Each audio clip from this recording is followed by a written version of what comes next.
Supercomputador es el término por el que se denominan las computadoras más potentes de su época, de lo cual se deduce que es un término en constante evolución, puesto que las computadoras actuales fueron en su momento supercomputadoras. Además, el término está siendo sustituido por ambiente de cómputo alto desempeño, debido a que más que una única computadora, ahora se constituyen de varias computadoras conectadas en serie con una única función.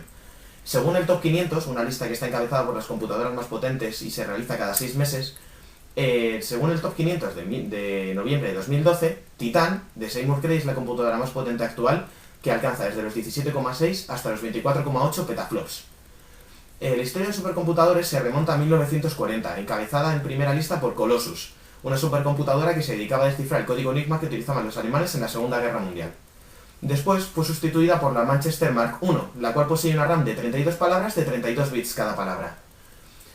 Esta, a su vez, fue sucedida por la Mead Whirlwind, que la principal innovación que poseía esta supercomputadora era la de una pantalla que te permitía visualizar los datos con los que estaba trabajando. Además, esta encabezó la lista durante 5 años. Hasta que fue sustituida por la IBM 704. La principal innovación de esta supercomputadora consiste en el uso de la coma flotante, lo cual le aumenta enormemente la precisión de los cálculos y fue la supercomputadora más potente hasta 1958.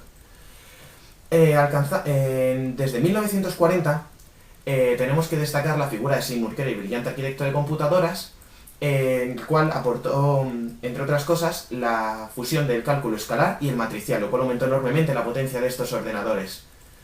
La principal supercomputadora para muchos expertos, o la de Seymour Cray, es la CDC 6600, la cual era 10 veces más potente que las computadoras anteriores, que fue sustituida por la CDC 7600. Debido al éxito que tuvo en este mercado, en 1972 Seymour Cray fundó Cray Research, una empresa propia, la cual trabajaba únicamente en supercomputadores y además solo aceptaba pedidos, no los producía en serie. Tal fue su éxito que para 1986 de los 130 supercomputadores existentes, más de 90 eran producto de Cray Research.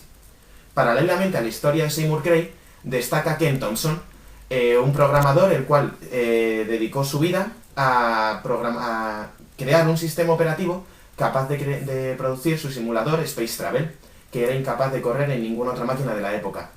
Debido a esto, el sistema operativo se llamó Unix, Uniplexer Information and Computing System, que acabó evolucionando al término Unix. Este sistema operativo fue utilizado en la mayor parte de las computadoras hasta que fue sustituido por Linux, clónico de Unix.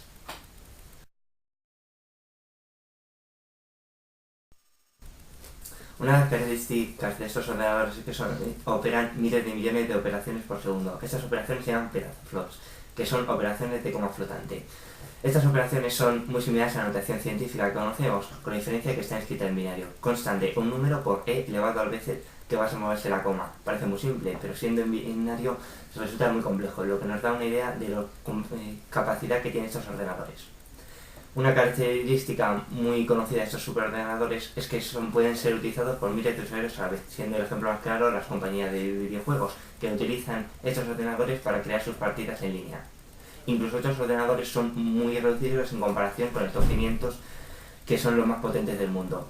Estos ordenadores, al ser tan potentes, ocupan muchísimo espacio, siendo plantas enteras de edificios y algunos siendo tan grandes que se colocan en diferentes edificios y se unen. Una parte muy importante de estos ordenadores son las estructuras, que gracias a ellas es que pueden realizar todas estas operaciones. Dos ejemplos de estas estructuras que se han empezado a utilizar actualmente son la ARM, que fue creada en 1973, y se caracteriza porque son instrucciones de tamaño fijo, y la memoria solo se accede a la memoria en las operaciones de carga y descarga. Otro ejemplo es la GPU, que se utiliza mucho en formato doméstico para vídeo y gráficas, y se ha empezado a utilizar actualmente en los superordenadores para crear realidades virtuales que se vean en tiempo real. Estos ordenadores, al tener tanta potencia, también generan muchísimo calor, lo que hace muy importante la refrigeración. Ejemplos de estas refrigeraciones, por ejemplo, el gas freon, que se utilizó en la CDC 6600. Otro ejemplo es el hidrógeno líquido, utilizado en la ETA 10G. Uno que se utiliza actualmente mucho porque es capaz de reducir hasta un 40% el índice energético es el sistema de agua caliente, que se utiliza por ejemplo en el Aquasat IBM. Este simplemente se utiliza agua y por osmosis se va perdiendo todo el calor. Un ejemplo muy claro de cómo este sistema se puede utilizar es en la Universidad Swiss Federal Institute of Technology de Zurich, en el que el agua residual que genera este sistema es utilizado para calentar otras plantas de la universidad. Un ejemplo de cómo la refrigeración puede estropear un sistema es el UNAM de HP, que no tuvo una buena refrigeración y se redujo la potencia en un 75% e incluso se estropeó del todo el ordenador, quedando casi inutilizable. Estos ordenadores, debido a la potencia que tienen, el gasto energético que necesitan, el espacio que ocupan, son un gasto económico enorme.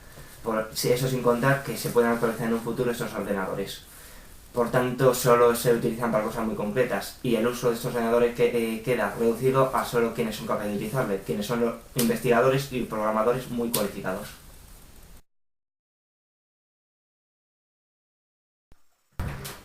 Los supercomputadores se utilizan para resolver problemas ya sea complejos, ya sea porque son o muy peligrosos o no pueden realizarse. También se utilizan para problemas que introducen elementos muy pequeños o muy grandes. Los supercomputadores están diseñados para procesar grandes cantidades de información en muy poco tiempo y se dedican a una tarea específica. Algunos de los usos de los supercomputadores son recrear el Big Bang. Se pretende recrear el Big Bang para entender el origen del universo. Por ejemplo, los científicos del Centro AMNES de la NASA en Mountain View, California, han conseguido simular la creación de estrellas a partir de polvo y gas. El segundo uso es averiguar cómo se plegan las moléculas. Las proteínas se plegan de complejas formas tridimensionales. Una proteína mal plegada puede derivar en enfermedades como la enfermedad de las vacas locas o el Alzheimer. Con estas simulaciones se ha logrado contrarrestar algunas pandemias, como por ejemplo la de la gripe A, en la que el sistema BlueGen consiguió ralentizarla y hacer que no se expandiera.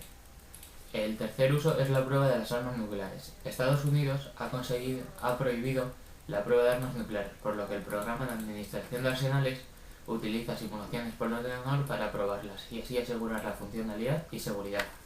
El cuarto uso es la previsión de los huracanes. Por ejemplo, el ordenador Ranger en Texas ayuda a la previsión de los huracanes proporcionando posibles rutas y así ha aumentado un 15% la previsión de los huracanes.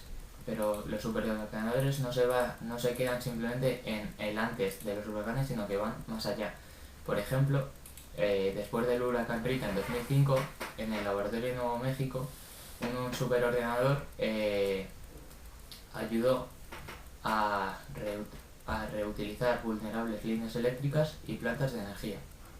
El último de los usos es crear cerebros artificiales. Comparando con el cerebro, hasta un superordenador se queda atrás.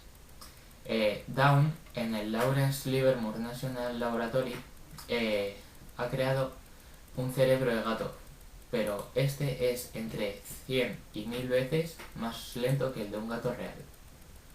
En 2006, los investigadores en Suiza lograron simular un trozo de 10.000 neuronas del cerebro de una rata. Los científicos del proyecto Blue Brain pretenden, con bastantes cantidades de estas unidades, llegar a recrear por fin un cerebro humano.